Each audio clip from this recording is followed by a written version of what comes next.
Muy buenas noches, estimados participantes. Somos P-Lawyer y estamos desarrollando el curso de Derecho Constitucional.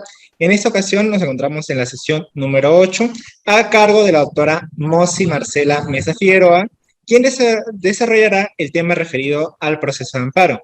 La doctora Mesa es magíster en Derecho Constitucional por la Pontificia Universidad Católica del Perú y abogada por la Universidad Nacional Federico Villarreal. Es asesora jurisdiccional del Tribunal Constitucional, profesora ordinaria de Derecho Constitucional y procesal constitucional en la Universidad Femenina del Sagrado Corazón, UNIFE, y profesora de Derecho Constitucional del Perú y Derechos Humanos en la Universidad Nacional de Mayor de San Marcos. Es docente y fundadora del Círculo de Estudios de Derecho Constitucional y Derechos Humanos de UNIFE, además de haber sido docente en diversos cursos de especialización organizados por el Centro de Estudios Constitucionales del Tribunal Constitucional. Asimismo, la doctora es especialista en Derecho Constitucional y Procesal Constitucional. Estimada doctora Mosi, agradecemos su presencia y le brindamos el uso de la palabra para que pueda desarrollar el tema de hoy. Muchas gracias por la invitación. Es un placer acompañarlos el día de hoy. Ahora procederemos a desarrollar el tema del proceso de amparo de inmediato, que el tiempo apremia. ¿Sí? Pero antes de ingresar a algunos asuntos normativos, como vemos por aquí, un poco más dogmáticos, procesales, entre otros, vamos a hacer una breve referencia a los orígenes del proceso de amparo en nuestro país. Como sabemos, el proceso de amparo está reconocido en nuestra actual Constitución. Ahora bien, no es esta Constitución la que reconoce por primera vez el proceso de amparo como una garantía constitucional. De hecho, su antecesora, la Constitución de 1979, también lo hace. Y podríamos decir que es la primera vez que constitucionalmente se incorpora una garantía de esta naturaleza, o en todo caso con esta denominación. ¿Por qué? Retrocedemos un poquito más y siguiendo un poco el desarrollo que hizo el profesor Domingo García Belaunde, podríamos históricamente hablar de tres momentos en los que se fue insertando la garantía del proceso de amparo. Un primer momento, primer y segundo de hecho, pero sobre todo nos vamos a abocar al primero, en el que este proceso se encontraba integrado a un proceso que ya existía en nuestro país, que es el proceso de habeas corpus. Un proceso que entiendo ustedes van a estudiar en las próximas sesiones. Un proceso que tutela el derecho a la libertad personal y que se insertó en nuestro ordenamiento jurídico primero a nivel legal y después a nivel constitucional. A nivel legal, desde fines del siglo XIX, concretamente a través de la ley de 1897. Entonces, si bien en ese momento teníamos un proceso, que es el proceso de habeas corpus, que tutelaba el derecho a la libertad personal, pocos años después se fue permitiendo, o en todo caso ampliando, el espectro, digamos, de derechos que tutelaba este proceso. De esta manera, ya en 1916, con una reforma legal, y como estamos viendo, antes de la Constitución del 20, es que se amplía esta tutela que brinda el amparo, el proceso de habeas corpus, y se permite la tutela de otros derechos, no solo libertad personal, sino también de otros derechos. Entonces, allí podríamos decir que acaba un primer momento. ¿Sí? ¿Y por qué? Porque a partir de 1920, que es la primera constitución del siglo pasado, del siglo XX, es que, si bien se constitucionaliza el proceso de habeas corpus, también es cierto que se establece la tutela no solo de la libertad personal, sino también de los demás derechos, ¿no? Más o menos la idea que ahora tenemos del proceso de amparo, pero bajo la denominación de proceso de habeas corpus. Y tan es así que posteriormente, a través de leyes de desarrollo constitucional, esto se hace con la Constitución de 1933, ¿sí? No confundamos. Con la Constitución de 1920 se reconoce constitucionalmente el proceso de habeas corpus, eso sí, pero con la del 33 se permite la tutela de otros derechos adicionales al de libertad personal. Y aquí entra esta segunda etapa que les comento, porque luego, a través de un desarrollo legislativo de esta Constitución del 33, es que se establecen dos mecanismos de habeas corpus. El habeas corpus penal, orientado a tutelar la libertad personal, libertad de tránsito, incluso también ese derecho, y de otro lado el habeas corpus civil, que tutelaba los demás derechos, ¿no? Entonces, ya vamos viendo que a nivel constitucional y a nivel legal se va permitiendo, el ordenamiento jurídico va permitiendo la posibilidad de tutelar todo el abanico de derechos que vienen siendo reconocidos por el Estado a través de la Constitución, pero todavía sin utilizar el término de proceso de amparo. Y aquí es que entramos a esta tercera etapa o tercer momento, a partir de la Constitución del 79. ¿No? Como les comenté, es en esa Constitución que se inserta ya la idea de proceso constitucional de amparo, como una garantía constitucional que concretamente pues tutelaba todos los otros derechos que no venían siendo tutelados o que no iban a ser tutelados en todo caso por el proceso de habeas corpus. En la misma línea, la Constitución del 93 pues reitera esta idea separada, ¿no?, entre el proceso de habeas corpus y el proceso de amparo. Pero a ello se agrega un tercer proceso.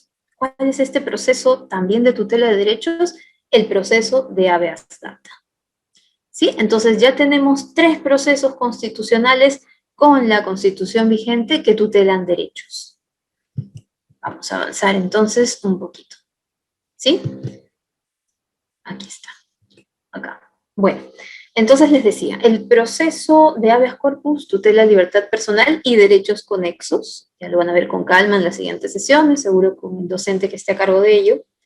El proceso de habeas data, que también lo van a estudiar seguramente más adelante, que tutela 2 derechos, el derecho de acceso a la información pública y el derecho de autodeterminación informativa. Y por último tenemos el proceso de amparo, que tutela todos los demás derechos, evidentemente, que no sean tutelados por estos 2 procesos que hemos mencionado hace un momento, ¿no? Entonces, nos vamos a la Constitución concretamente, a nuestra norma fundamental. ¿Y qué es lo que dice? Como ustedes saben, en el artículo 200 de la Constitución es que se incorporan los procesos constitucionales, ¿sí? 6 procesos constitucionales porque en los siguientes artículos es que se incorpora el 7º proceso, que es el proceso competencial.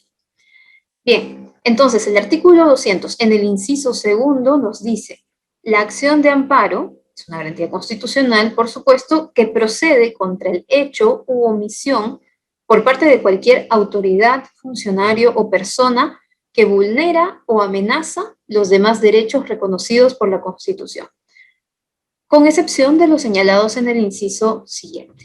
No procede contra normas legales ni contra resoluciones judiciales emanadas de procedimientos.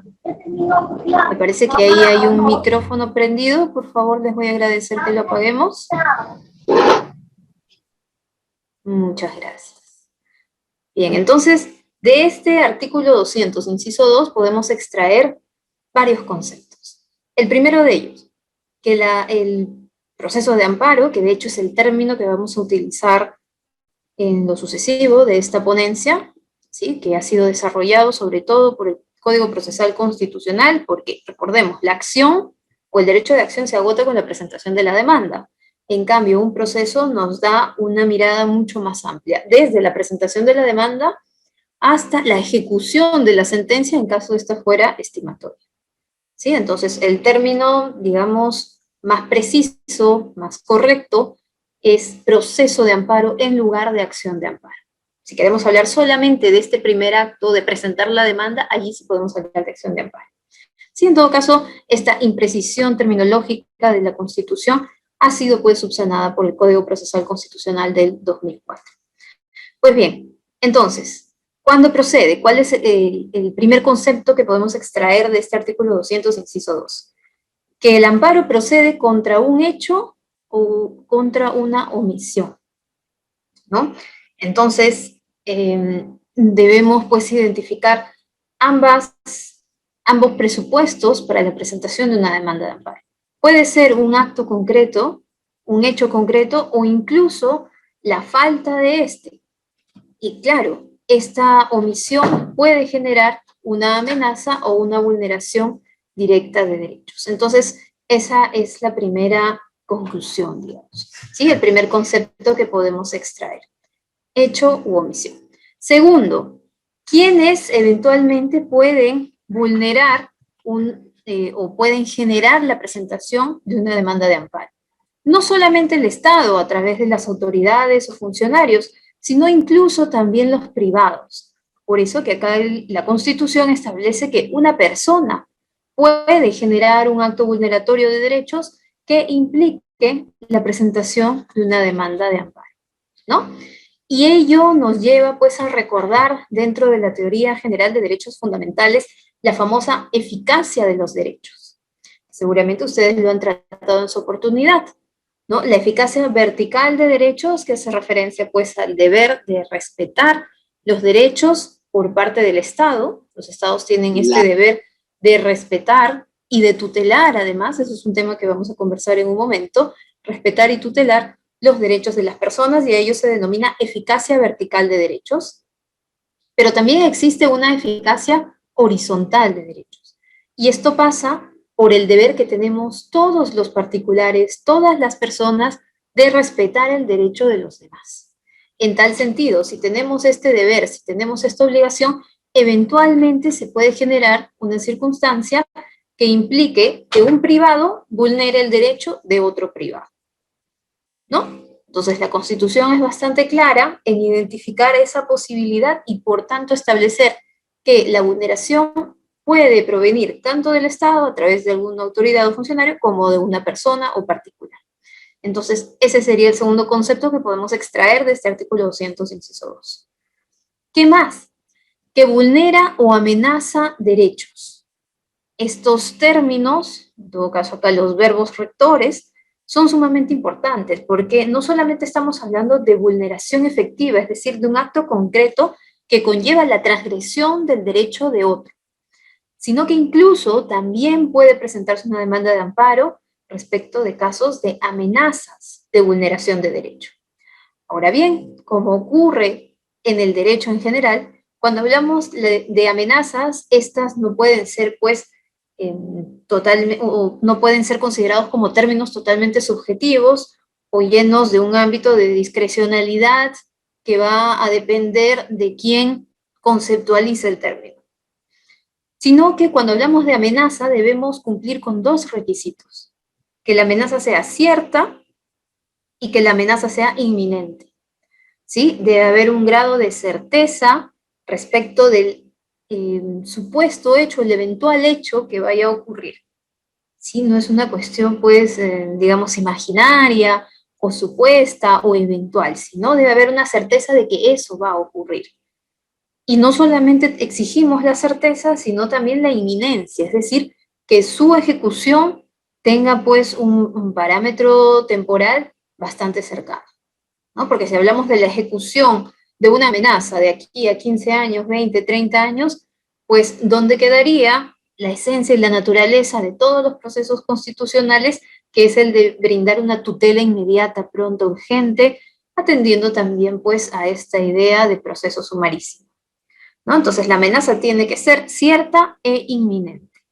Si no cumple la amenaza que se está alegando con estos dos presupuestos, entonces la demanda sería improcedente, ¿sí? Entonces, ese es el tercer concepto que podemos desprender, que podemos extraer de este artículo 200, inciso 2. Frente a actos vulneratorios o frente a amenazas.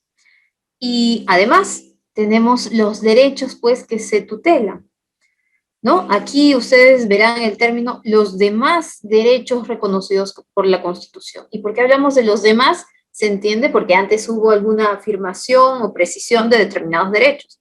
Y claro, porque el artículo 200, inciso 1, hace referencia al proceso de habeas corpus. Entonces allí se identifica el derecho a la libertad personal. Es por ello que ya el inciso segundo nos dice los demás derechos, menos, evidentemente, libertad personal, y le agrega, con excepción de los señalados en el inciso siguiente. ¿Y cuál sería el inciso siguiente? El artículo 200, inciso 3, el proceso de habeas data, ¿no? Los otros dos derechos que ya les mencioné. Entonces, como vemos, el ámbito de acción de tutela que tiene el proceso de amparo es sumamente amplio. porque incluso no solo tutela todos los derechos reconocidos por nuestra Constitución, sea en el catálogo del artículo 2 de la Constitución, o sean los demás derechos que están dispersos en toda nuestra norma fundamental, sino que incluso también tutela aquellos derechos que eventualmente no han sido reconocidos de forma expresa por la Constitución. ¿Y cómo así? ¿No? De pronto nos estamos preguntando, ¿y cómo puede tutelar un derecho que no existe? Pues bien, para eso otra vez debemos retroceder un poquito a la teoría general de derechos fundamentales y entender que los derechos no son creaciones del Estado, son reconocimientos del Estado de determinadas facultades individuales o incluso colectivas que provienen de la dignidad de cada ser humano. Y conforme vamos avanzando en esta historia de la humanidad y las necesidades del ser humano se van ampliando, pues también habrá un requerimiento, una exigencia, una necesidad de ir reconociendo nuevos derechos que respondan a estas nuevas necesidades. Y bueno, ¿y dónde tenemos en nuestra Constitución alguna disposición que nos diga que eventualmente se puedan reconocer más derechos? En el artículo 3 de la Constitución. Ustedes revisen, entiendo que todos ustedes pues deben tener su Constitución a la mano y probablemente ya han visto esto en anteriores oportunidades. Si abren su artículo 3, este artículo pues está orientado al análisis de la cláusula abierta de derechos o numerus apertus de derechos, ¿no? Esto implica que la propia Constitución ha reconocido que el constituyente, al momento de redactar la Constitución, pues no se ha puesto en todos los supuestos necesarios o existentes o que eventualmente puedan existir sobre el reconocimiento de derechos.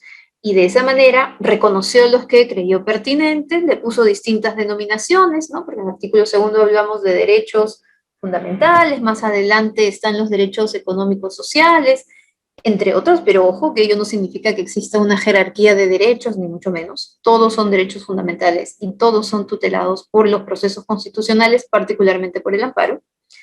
Pero incluso en ese supuesto el constituyente dijo, bueno, pero puede que más adelante exista la necesidad de ir reconociendo nuevos derechos y para eso tenemos nuestro artículo 3. Aquí quiero realizar un breve paréntesis porque precisamente el día de hoy, hace algunas horas, a mediodía, el Círculo de Estudios de Derecho Constitucional y Derechos Humanos, institución a la cual pertenezco, de la Facultad de Derecho de UNIFE, pues organizó también un evento con un docente que vino de la Universidad de Texas, Richard Albert, el profesor Richard Albert, quien desarrolló esta idea de la imposibilidad de una constitución escrita.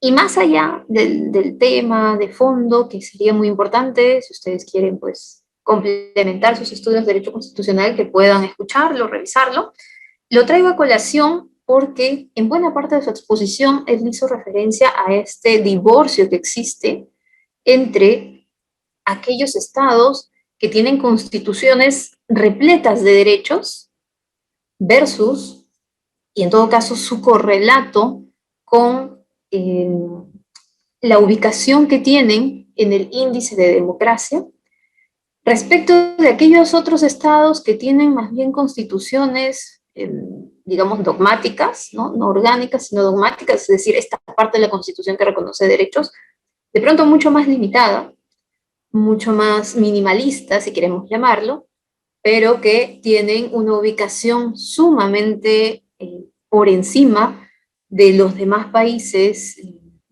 que, digamos, tienen un desarrollo distinto a este, en el índice de democracia, ¿no? Entonces, con eso vamos viendo que no necesariamente la incorporación de más derechos en nuestras constituciones va a llevar automáticamente, pues, a que realmente todos los ciudadanos, todas las personas, gocemos efectivamente de nuestros derechos, porque allí hay un divorcio. Y complementando un poquito esta idea, pues si ustedes han leído a Karl Lowenstein, sabrán que él ha desarrollado pues su famosa clasificación ontológica, ¿no? Y él nos dice que hay constituciones nominales que precisamente pues pueden establecer disposiciones sumamente interesantes, pero que no tienen una aceptación directa por parte de la población, en todo caso no se efectivizan las disposiciones, y una constitución normativa que sí lo hace. Aquí el tema está, ¿cómo pasamos de ser o de tener una constitución nominal a una constitución normativa? ¿No? Bueno, es una pregunta que la dejamos de pronto para el término ya de todo su curso, habiendo desarrollado materias sobre derecho constitucional y derecho procesal constitucional, pero la idea que quiero extraer de todo este paréntesis que estamos poniendo, pues es que no necesariamente el hecho de reconocer más y más y más derechos nos va a llevar a convertirnos primero en un Estado democrático de derecho, en el amplio término de la palabra, y segundo, no va a llevar automáticamente pues a la eficacia, al goce pleno de derechos por parte de todos quienes habitamos este hermoso país. Bien, entonces cerramos ese paréntesis. Entonces, sea que tengamos varios, pocos o muchos derechos reconocidos en la Constitución, todos ellos finalmente pueden ser tutelados por el proceso de amparo. Y una última idea, el proceso de amparo no procede contra normas legales ni resoluciones judiciales. Y ahora ustedes dirán, pero no existen los amparos contra resoluciones judiciales, no tenemos los amparos contra normas. Bien, eso lo vamos a estudiar en unos minutos, no se preocupen. Pero por lo pronto tenemos esta disposición constitucional que nos señala esta proscripción. Bien, entonces, luego de haber visto este fundamento constitucional y todas las ideas que podemos extraer del artículo 200, inciso 2, vamos a pasar ya un poco al desarrollo que ha realizado el Código Procesal Constitucional del 2004 respecto del proceso de amparo, ¿no? En primer término, ya sabemos, creo que quedó bastante claro, que los derechos protegidos son todos, menos aquellos tutelados por el habeas corpus y el habeas data, es decir, el derecho a la libertad personal y todos los derechos conexos con ella, y los derechos de autodeterminación informativa y de acceso a la información pública. ¿Sí? Son esos dos. Ahora bien, en un momento vamos a conversar qué derechos no protege. ¿Sí? ¿Qué derechos no protege? Porque esto nos va a llevar un poquito más, digamos, de desarrollo. Por eso no lo vemos aquí inmediatamente del tema de derechos protegidos. Vamos a culminar con el marco general.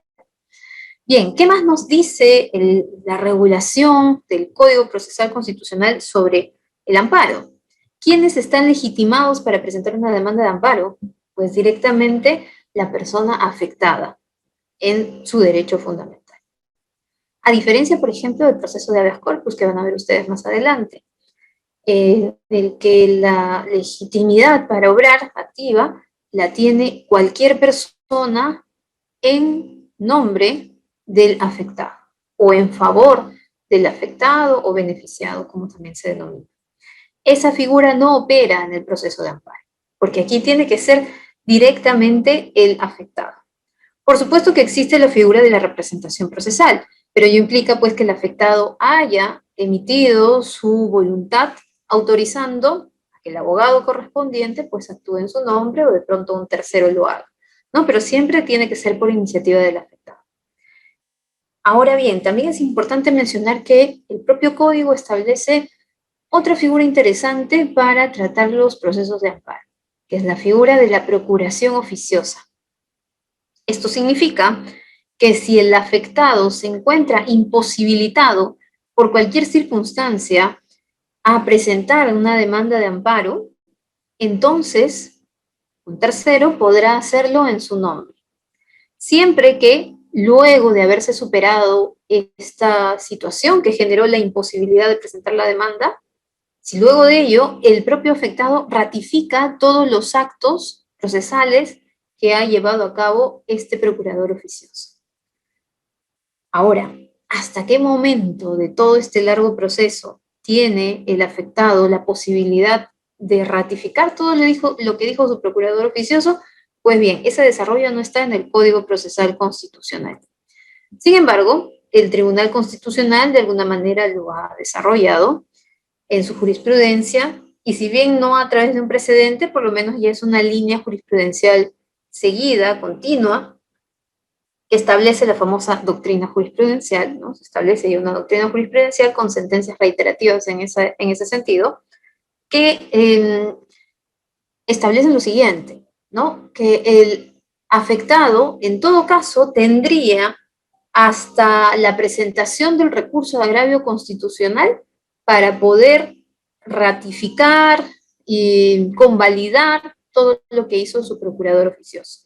Con ello, entonces, podemos inferir que si una causa o un proceso, ¿no?, que también es un sinónimo, llega a instancias del Tribunal Constitucional y hasta ese momento solo ha venido actuando el procurador oficioso y no se ha aparecido a lo largo de todo el proceso él directamente afectado, entonces, como no hay la ratificación exigida por el código, pues ese caso o esa demanda será declarada improcedente. ¿Sí? Aquí también queremos hacer otro breve paréntesis porque es importante precisar que la ruta que se sigue a efectos de, digamos, desarrollar el proceso de amparo es la siguiente. La demanda se presenta en un juez civil, juez constitucional, si es que existe, como el caso de Lima, ¿sí? Pero no en todos los distritos judiciales tenemos jueces constitucionales. Entonces, frente a un juez civil, juez constitucional o un juez mixto, incluso, y ese juzgado actuaría como un órgano de primer grado, ¿no?, también denominado primera instancia. Pues bien, se puede apelar, se llega a la sala constitucional, si es que hay, si no la sala civil, la sala mixta, para que en un segundo grado pueda resolver el recurso de apelación que eventualmente se ha presentado. Y contra esa resolución desestimatoria se puede presentar un recurso de agravio constitucional que permita que el Tribunal Constitucional, como órgano, podríamos decir como una tercera instancia, resuelva el proceso de amparo. En conclusión, no se puede presentar una demanda de amparo directamente al Tribunal Constitucional. ¿Sí? Previamente tiene que seguir la ruta del Poder Judicial, primera instancia, segunda instancia, para recién pasar al Tribunal Constitucional en tercera y última instancia. Por ello es que viene esta idea de que si ya a instancias del TC, es decir, en una tercera instancia no se ha presentado jamás el afectado, entonces puede que este procurador oficioso pues simplemente esté actuando a nombre propio sin la autorización, sin la solicitud o la petición del propio afectado. Entonces es bastante razonable esta idea que ha seguido el TC sobre este tema muy puntual de la procuración oficiosa. Ahora, ¿qué más? Cuando hablamos de derechos difusos, la figura cambia, ¿no? La figura cambia. Porque allí los legitimados somos todos. Cualquier persona puede plantear una demanda de amparo en materia de derechos difusos. ¿Y qué son los derechos difusos? Pues aquí también tenemos que retroceder un poquito a la teoría general de derechos fundamentales y recordar un poco el desarrollo histórico que ha tenido, ¿no? Más allá de las generaciones de derechos, que sabemos pues que de alguna forma se está buscando suprimir, ¿sí?, el uso de esta terminología de generaciones de derechos porque ha sido mal utilizada a efectos de establecer jerarquías entre los derechos. Sin embargo, desde una perspectiva histórica y sobre todo didáctica, particularmente considero pues importante mantener, ¿no? Pero siempre con esa precisión de que todos los derechos tienen la misma jerarquía, el mismo nivel de exigibilidad, el mismo peso. Pues bien, esta idea de generaciones de derechos nos puede dar una luz acerca de cuáles han sido las intenciones o más que intenciones, las motivaciones de aquellos que han venido exigiendo derechos al Estado y finalmente del reconocimiento de los derechos por parte de este. En un primer momento, los derechos pues, fueron reconocidos a propósito, o en todo caso exigidos y luego reconocidos a propósito pues, de estos reclamos de libertad, ¿no? Esencialmente esto podemos verlo pues, en el contexto de la Revolución Francesa, el derrocamiento de la monarquía, del absolutismo, para pasar al surgimiento de la República. Y como vemos, pues, este cambio en la forma de Estado, pues, nos genera un reclamo, una iniciativa de libertad. Y aquí surge el reconocimiento de los primeros derechos, aunque antes, pues, había sí, es cierto, un antecedente en el Bill of Rights de Estados Unidos, pero concretamente lo podemos ver, ¿no? Entonces, ¿Cuál es el valor que se busca privilegiar en esta primera etapa de reconocimiento de derechos, que son esencialmente los derechos civiles y políticos? La libertad. En un segundo momento, ¿no? Esto ya a partir de inicios y mediados del siglo pasado, tenemos la Constitución de Querétaro y de Weimar, que nos da un poco esta idea del reconocimiento de los derechos sociales, al trabajo, a la educación, a la salud y demás. Y ello nos pasa a cambiar un poco el foco, el horizonte de la libertad hacia el valor de igualdad, ¿no? Y sobre la base de este valor de igualdad es que se van reconociendo los derechos sociales. Y luego en un tercer momento, que podríamos decir, uy, parece que, no sé, todos están viendo el partido por acá seguro también. Hay algunos gritos. Bueno, vamos a terminar rápido entonces, porque estoy segura que ustedes también quieren ahí alentar a la selección. En un tercer momento, la idea ya pasa por un planteamiento no tan individualista, sino más bien colectivo de reconocimiento de derechos. Y aquí surgen los famosos derechos de solidaridad, ¿no? Cuya titularidad puede ser colectiva o difusa. Y cuando hablamos de titularidad colectiva nos referimos a un grupo perfectamente identificable que es titular de determinados derechos. Ejemplo, los pueblos originarios, ¿no? Tienen una serie de derechos que son privativos de ellos, no son exclusivos de ellos. El derecho a la propiedad comunal, a la consulta previa, a la identidad, entre otros. Y como les digo, esto se diferencia de los derechos difusos porque los primeros sí se pueden identificar quiénes son los titulares de ese derecho, ¿no? Se puede identificar al grupo humano, al colectivo, al pueblo originario. Pero cuando hablamos de los derechos difusos, nos referimos a aquellos cuya titularidad es, como su nombre lo dice, ¿no? Es sumamente difusa, está esparcida, no puede ser identificada en un espacio geográfico determinado o incluso en un tiempo específico, trasciende de espacio-tiempo. Ejemplo, el derecho al ambiente, ¿no? Que algunos le denominan el derecho al medio ambiente, pero terminológicamente pues es más correcto decir ambiente, el derecho al ambiente, y de forma más completa el derecho al ambiente equilibrado y adecuado para el vida.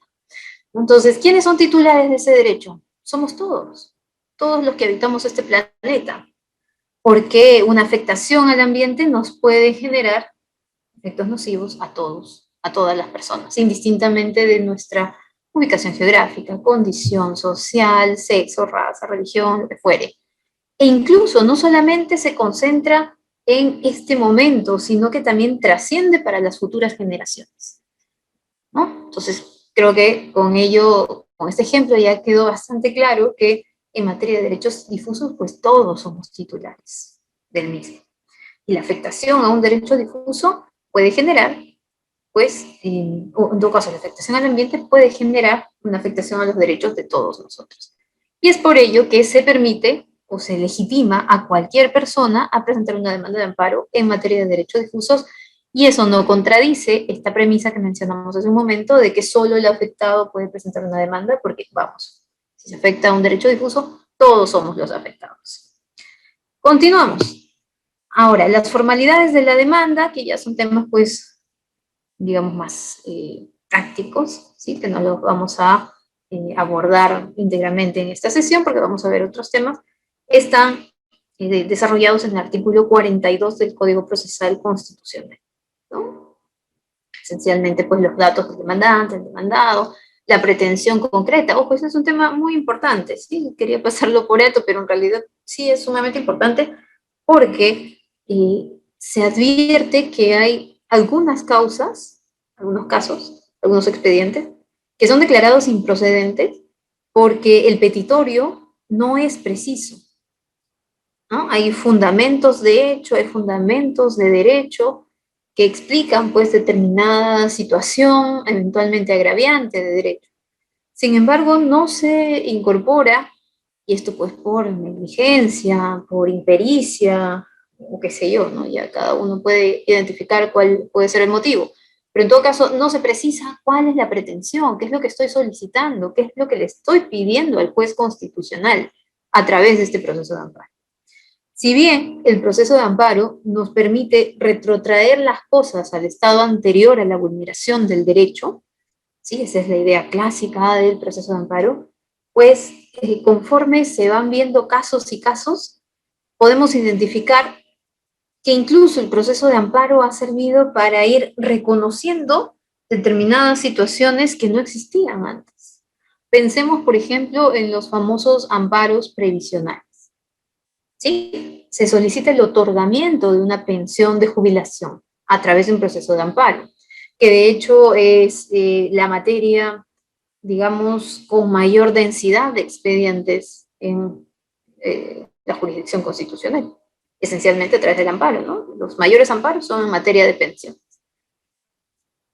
¿Qué es lo que solicita el demandante? Presenta una demanda de amparo, indica pues que ha cumplido con los requisitos etarios y de aportes exigidos por la norma correspondiente y que la administración le ha negado la posibilidad de otorgar una pensión. Entonces, acude a la justicia constitucional, presenta su demanda de amparo, ¿y qué es lo que pide? Otórguenme una pensión. Aquí aplicaría acaso la figura de retrotraer las cosas al exterior de la vulneración del derecho. Existía una pensión antes, que en todo caso le ha sido anulada o suspendida, que permita una, digamos, esta figura de retrotraer las cosas del estado anterior. Me parece que no, ¿no? Entonces, por ello es sumamente importante que en la demanda de amparo se precise, se identifique cuál es la pretensión, cuál es el pedido concreto que estoy haciendo. Otro de los temas importantes aquí es ver dónde se presenta la demanda. Frente a qué juzgado es competente para ello. Ya dijimos hace un momento que es el juez constitucional, el juez civil o el juez mixto, ¿no? Si es que no hay los anteriores. ¿Pero de dónde? Pues bien, aquí se establece en el código del lugar donde se afectó el derecho o del domicilio del demandante. ¿Sí? Solo estos dos son los supuestos, a diferencia, otra vez, del proceso de amparo, en el que, digamos, existe un margen más amplio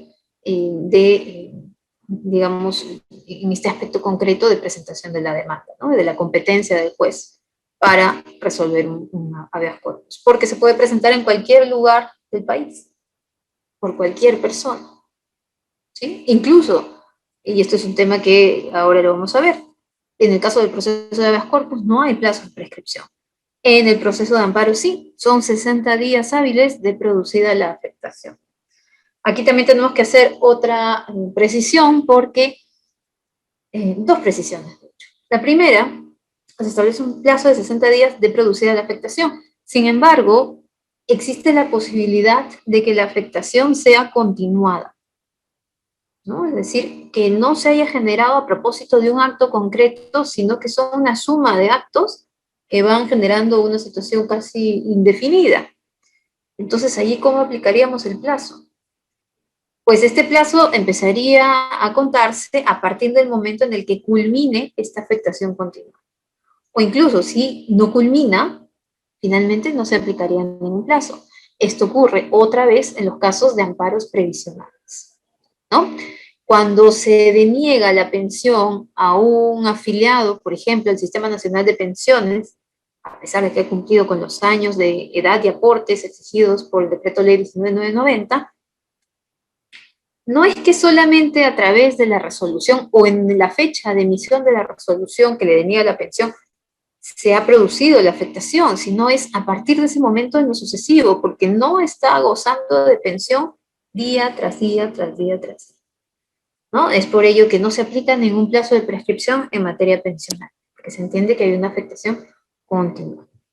Entonces, esa es la primera precisión que quiero realizar con relación al plazo, y la segunda está referida a los amparos contra resoluciones judiciales, ¿no? Y aquí ya vamos ingresando a este tema, pues que como vimos hace un momento, de pronto la Constitución había prohibido de forma expresa, ¿no? Pero acá lo tenemos, en el segundo párrafo del artículo 200, inciso 2.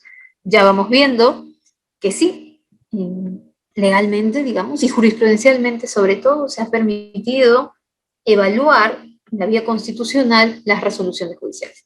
Y en estos casos el plazo de prescripción opera a los 30 días, ¿sí? Ya no son 60 días, sino 30 días cuando hablamos de amparos, perdón, contra resoluciones judiciales. Desde la notificación de la sentencia que tiene calidad de cosa juzgada y que es firme, ¿no? Se debe haber agotado todos los medios impugnatorios al interior del proceso en el que eventualmente pues, se vulnera algún derecho, sea este civil, sea laboral, constitucional, perdón, contencioso administrativo o cualquier otro. ¿Sí? Entonces, 30 días amparo contra resoluciones judiciales, 60 días en los demás casos. Si la afectación es continuada, no aplica el plazo. Ahora, les decía, el Código Procesal Constitucional también, luego de desarrollar en el artículo 37 cuáles son los derechos que protege o que son tutelados por el amparo, que son todos los demás, ya conocemos creo que ampliamente cuáles son estos derechos, pues en el siguiente artículo dice qué derechos no están protegidos. Y aquí es importante resaltar dos cosas. Algún derecho que carezca de sustento constitucional directo, es decir, un derecho que uno no esté reconocido en la Constitución expresamente, o dos, siguiendo el artículo tercero, de la cláusula abierta, no se derive, no provenga pues de la dignidad humana en esencia, ¿no? O de los demás principios que están ahí establecidos. Entonces, si hablamos de otro tipo de derechos legales, ¿sí? De rango legal, no procede entonces la presentación de una demanda de amparo. Eso es lo primero. Y lo segundo, que es un tema de suma relevancia, porque también muchas de las improcedencias que se dictan son a propósito de esta exigencia del artículo 38. No basta con que yo alegue la vulneración de un derecho. Lo importante, o de un derecho fundamental o derecho constitucional, lo importante es que nos estemos refiriendo al contenido constitucionalmente protegido del derecho. ¿Y qué es eso?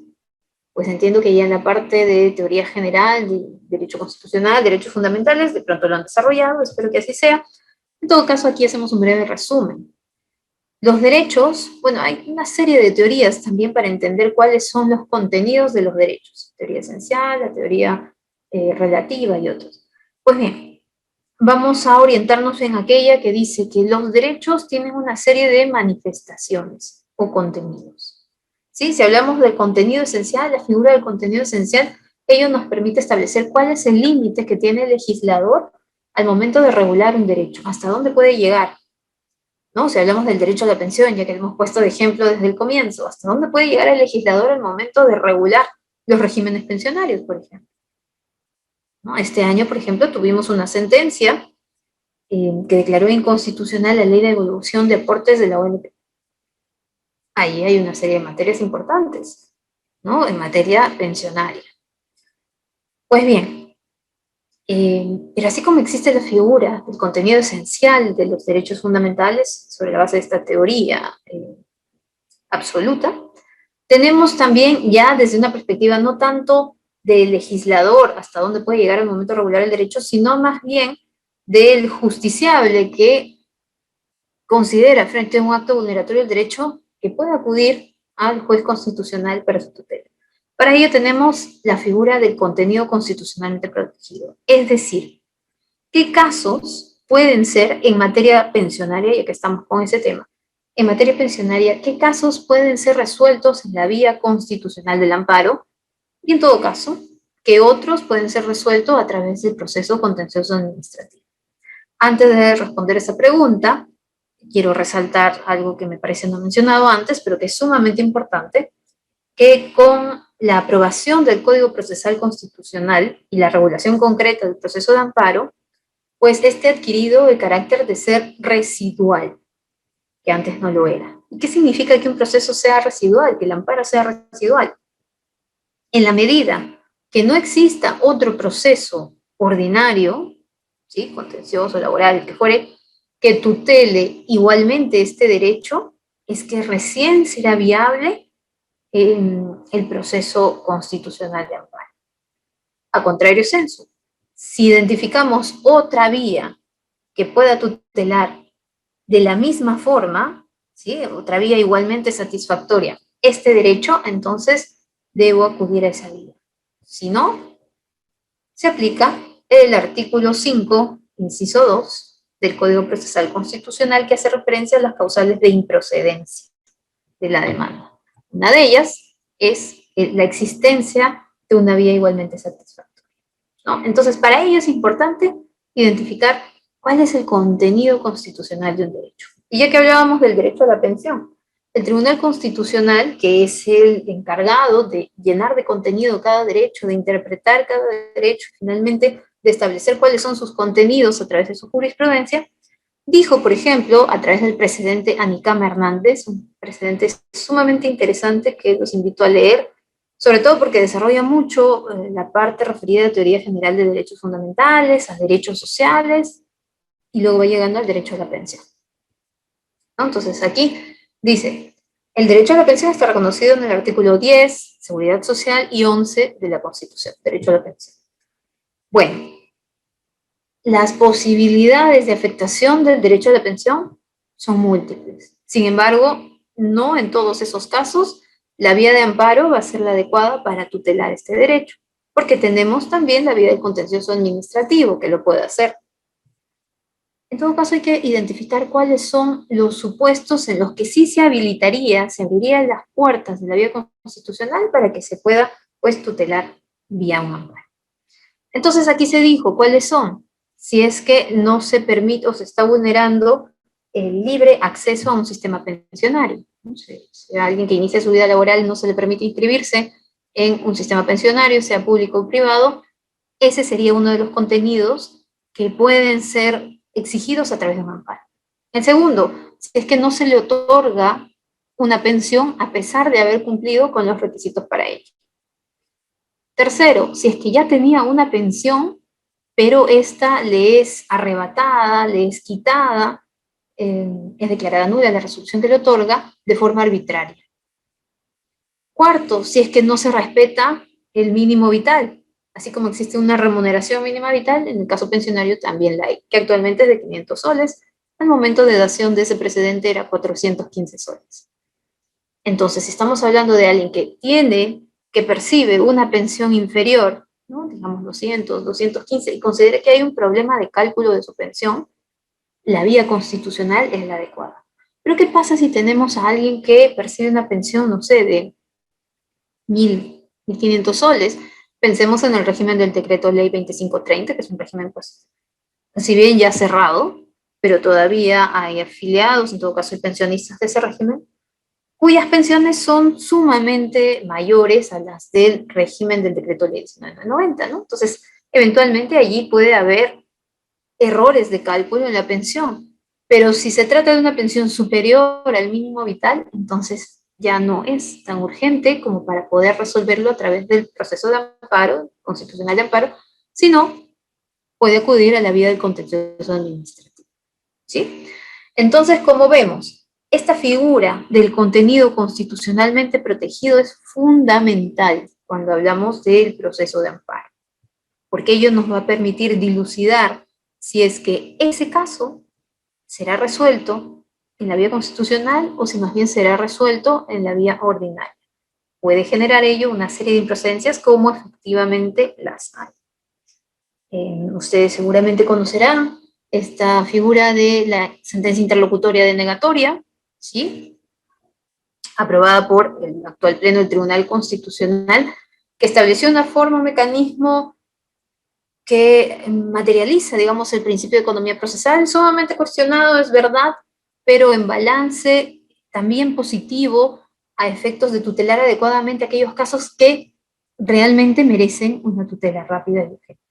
Entonces, allí ustedes ven la causal B y está precisamente orientada a este aspecto del contenido constitucionalmente protegido, ¿sí? Entonces, es sumamente importante entender ello, y eso es lo que también diferencia a un litigante, un abogado litigante en materia constitucional de aquel que no lo es, ¿no? Que simplemente, pues, sobre la base de otra especialidad, pues, se aventura a litigar en materia constitucional y entiende que un caso está referido a un derecho fundamental, pero de pronto jurisprudencialmente no conoce cuáles son los contenidos que están permitidos en una vía o en otra. A ver, seguimos rápidamente porque ya nos queda poquito tiempo. Ahora, habíamos dicho que la Constitución establece la prohibición del amparo contra normas. Sin embargo, jurisprudencialmente y también el Código Procesal Constitucional nos permite la presentación de un amparo contra normas. Y claro, acá diríamos, ¿pero qué? ¿La ley no está contraviniendo la Constitución? Pues no. ¿Por qué? Porque el artículo 138 de la Constitución establece el deber que tienen todos los jueces de ejercer el control difuso. ¿Qué es el control difuso? Seguro también ya lo estudiaron. Es el poder deber de los magistrados de inaplicar una norma en un caso concreto que contravenga la Constitución. Y esto sobre la idea, sobre la base de la idea, pues, de la supremacía constitucional, ¿no? Es una de las herramientas que han sido incorporadas a nuestro ordenamiento jurídico provenientes de Common Law. ¿Sí? Allá por 1803, en el caso Marbury versus Madison, pues se inicia esta idea de control difuso y ha sido incorporada a nuestro ordenamiento constitucional. Y este deber lo tienen todos los jueces, sea en la vía constitucional o en la vía ordinaria. Así es que un juez constitucional en un amparo efectivamente puede ejercer control difuso y esto significa que puede inaplicar una norma en un caso concreto. Ahora, el Código Procesal Constitucional también establece su propia regulación y dice, procede el amparo contra normas, es decir, aquel en el que solicito que se inaplique una ley porque me está vulnerando algún derecho, en la medida de que esa norma sea una norma autoaplicativa. ¿Cómo así? Una norma que no esté sujeta a condición, esencialmente, ¿no? Como sabemos, hay muchas leyes que, a pesar de haber sido, pues, promulgadas, publicadas en el Diario Oficial Peruano y eventualmente ya hubiesen tenido que entrar en vigencia, en su propia normatividad establecen, esta ley entrará en vigencia al día siguiente de la publicación de su reglamento, ¿no? Con lo que se está incorporando una condición, que es que el Ejecutivo desarrolle el reglamento de la ley. Si el Ejecutivo nunca lo hace, la ley nunca va a entrar en vigencia. A esas normas, ¿no?, que condicionan su entrada en vigencia, nos referimos con normas heteroaplicativas. En consecuencia, el requisito para un amparo contra normas es que sea una norma autoaplicativa, es decir, aquella que entra en vigencia al día siguiente de su publicación en el Diario Oficial Peruano. ¿Y por qué? Porque si hablamos del otro tipo, de las normas heteroaplicativas, estas jamás van a entrar en vigencia mientras no se cumpla la condición, y por tanto no estaríamos hablando de la vulneración de un derecho concreto que permita la presentación de un amparo, sino se estaría cuestionando una norma en abstracto. Y si queremos cuestionar una ley en abstracto, para eso tenemos el proceso de inconstitucionalidad, ¿sí?, a través del control concentrado, que es un proceso que seguramente ustedes estudiarán más adelante. Bien, avanzamos rápido, entonces ya para terminar, tenemos también la figura del amparo contra resoluciones judiciales. Ya lo habíamos adelantado, a pesar de que la Constitución establezca esta prohibición, el Tribunal Constitucional le ha dado una interpretación conforme a la propia norma fundamental. ¿En qué sentido? Ningún aspecto puede quedar ajeno, exento del control constitucional. No puede haber zona liberada en términos del magistrado Blume o zona exenta de control constitucional. Incluso las resoluciones judiciales expedidas en otros procesos, proceso civil, laboral, comercial, el que fuere, eventualmente pueden incurrir en alguna vulneración de derechos. Y en tal sentido, el amparo va a servir para identificar en qué momento se generó esta vulneración de derechos, y claro, no va a fallar acerca del fondo de esa causa. Si hablamos, por ejemplo, de un proceso de alimentos, en el que no se permitió a una de las partes presentar sus pruebas o medios probatorios, en todo caso estos no fueron analizados debidamente por el juez, se estaría allí vulnerando el derecho de defensa. Pues bien, se puede presentar luego de haber agotado todas las instancias correspondientes al interior de ese proceso, se puede presentar un amparo contra resolución judicial, pero lo que va a hacer el juez constitucional no es determinar el tema de alimentos, simplemente es ver dónde se generó el problema, dónde se incurrió en el vicio, digamos, de inconstitucionalidad, normalmente vinculado a un vicio en la motivación de la resolución, y declarar nulo ese acto y todo lo actuado con posterioridad a efectos de que se corrija ello y continúe. Es decir, normalmente se ordena que se emita una nueva sentencia debidamente motivada. casi el 90% de los casos de amparo contra resoluciones judiciales son declarados improcedentes. ¿Y esto por qué? Porque existe la errada idea de que esta es una cuarta vía, cuarta instancia, el amparo contra la resolución judicial.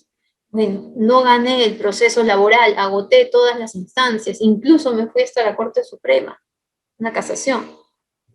Bueno, siempre me queda el proceso constitucional, ¿no? Hay algunos abogados que desafortunadamente piensan así, en perjuicio de aquellos que realmente tienen procesos constitucionales válidos con una causa que merece una respuesta pronta. Entonces presentan su amparo contra resolución judicial alegremente, ¿no? Siendo, bueno, por ahí quizás tenemos suerte. Y ese es un ejercicio totalmente negligente de la profesión, porque no solo engañan al cliente, se engañan a sí mismos, sino que perjudican todo un sistema que está elaborado, hablando del proceso constitucional, la jurisdicción constitucional, ha sido diseñado para tutelar causas urgentes, causas sumarísimas de vulneración de derechos. Entonces, si nos vamos a distraer resolviendo amparos contra resoluciones judiciales que no tienen mayor sentido, estamos desperdiciando los recursos logísticos, temporales, humanos, que deben estar destinados a aquellos casos que sí merecen atención, ¿no? Entonces, este es todo un problema que, bueno, ojalá haya alguna otra oportunidad para desarrollar amparo contra resolución judicial.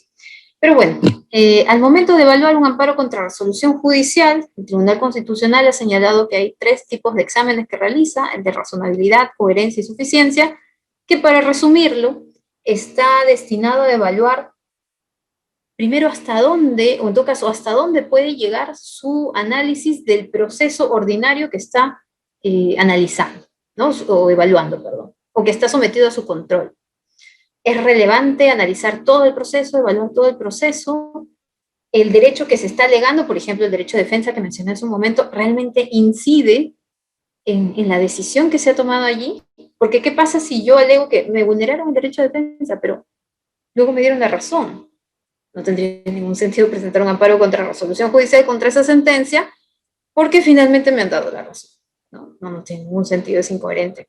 Y por último, de suficiencia, a ver la intensidad del control constitucional. ¿Hasta dónde voy a llegar? ¿Declaro nulo todo el proceso? ¿Declaro nula la resolución de primera instancia, segunda instancia? ¿O qué acto procesal declaro nulo en adelante, ¿no? Entonces son exámenes que realiza en principio los jueces constitucionales, pero en última instancia pues el Tribunal Constitucional. Ahora bien, como las resoluciones judiciales se emiten en procesos ordinarios y en procesos constitucionales, también puede haber falencias o errores al interior de la resolución de los propios procesos constitucionales. Al interior de un proceso de amparo, por ejemplo, también pueden haber deficiencias, errores, vulneraciones de derechos, vulneración del debido proceso u otros derechos. Para ello se ha habilitado la figura del amparo contra amparo.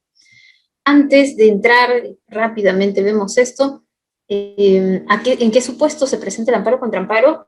La premisa necesaria es que, eso sí, no procede cuando nos encontramos cuestionando una sentencia de amparo expedida por el Tribunal Constitucional. En esos casos no procede el amparo contra amparo. ¿Por qué? Porque las resoluciones del Tribunal Constitucional, conforme al último artículo del Código Procesal Constitucional, son inimpugnables, ¿sí? No cabe ningún tipo de recurso contra ellas.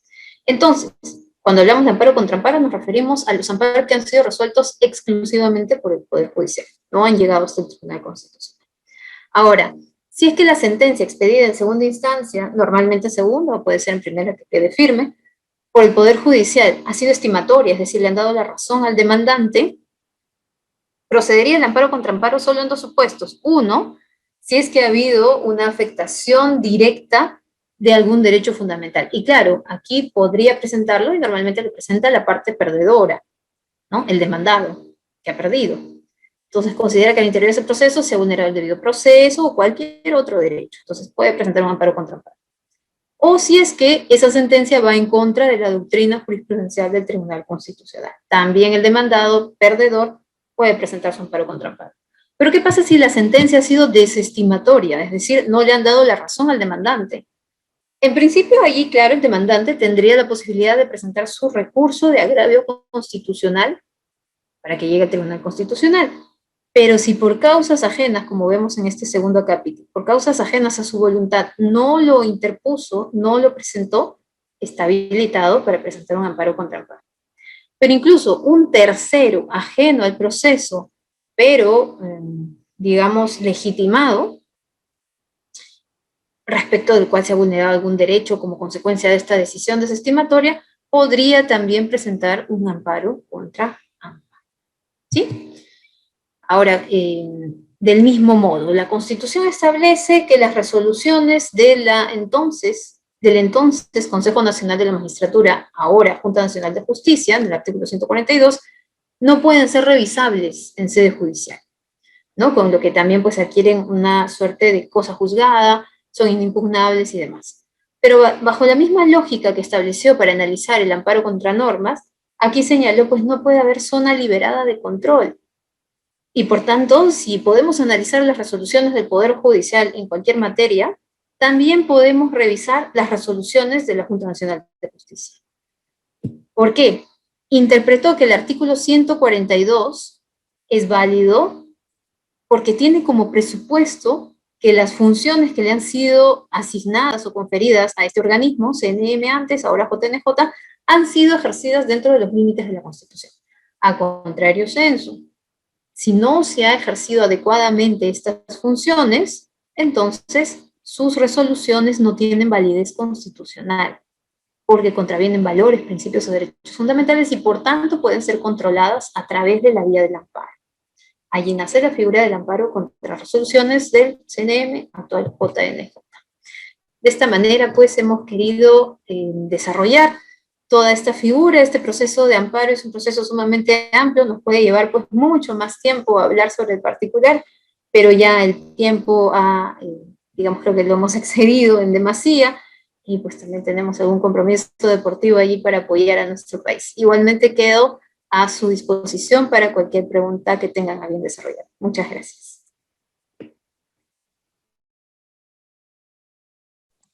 Muchas gracias, estimada doctora, por desarrollar el tema referido al proceso de amparo. En efecto, hay un par de preguntas. Una de ellas es, ¿cuánto tiempo suele durar una acción de amparo en el Perú? A ver, más allá de los plazos establecidos en el Código Procesal Constitucional, desafortunadamente,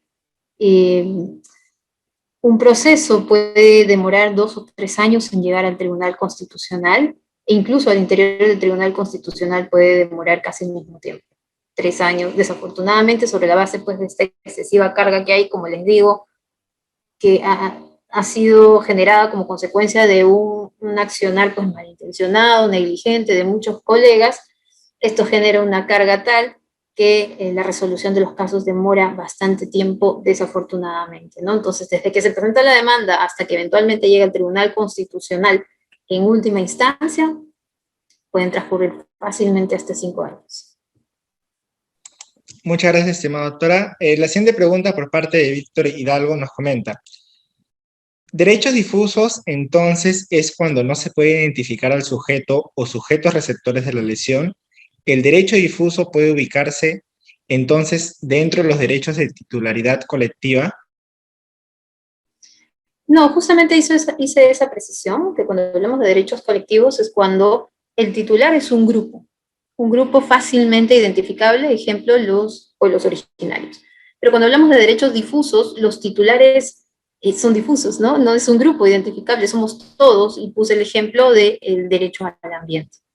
Entonces, allí sí hay una ligera diferencia, pero yo creo que ha quedado más o menos claro. No sé, estimado Víctor, si con esta explicación quedó claro, ojalá que sí. En un caso, entonces se identifica el grupo y en otro no puede identificarse el grupo porque todos eventualmente podemos ser afectados con este acto vulneratorio de derecho. Muchas gracias, doctora. Y una última pregunta por parte de Manuel Casabona nos comenta. ¿En qué caso se presenta una acción de amparo? ¿El amparo presentado por Fuerza Popular tiene futuro? Si se refiere al proceso, al amparo electoral, que efectivamente ya por falta de tiempo no lo hemos tratado aquí, del mismo modo la Constitución establece en principio, a priori, que no procede una acción judicial contra una resolución del Jurado Nacional de Elecciones. Sin embargo, a propósito del caso Lizana Puelles, abrió esta posibilidad de evaluar procesos, o en todo caso decisiones de la del Jurado Nacional de Elecciones, en la medida de que seguimos con esta idea, pues, de que no hay zona exenta de control, ¿no? Entonces, si es que decisiones de esta naturaleza pueden transgredir principios, valores constitucionales, se puede habilitar ya de forma general la vía del amparo. Concretamente, respecto del caso que ha mencionado el participante, pues desafortunadamente no puedo emitir algún tipo de opinión porque soy asesora del Tribunal Constitucional y eventualmente el caso puede llegar a esa instancia. Muchísimas gracias, estimada doctora, por responder las preguntas de forma tan amable y acompañarnos en la exposición del tema sobre el proceso de amparo. Por parte de todo el equipo de B-Lawyer, extendemos el grato agradecimiento y esperamos que nos pueda acompañar en futuras oportunidades.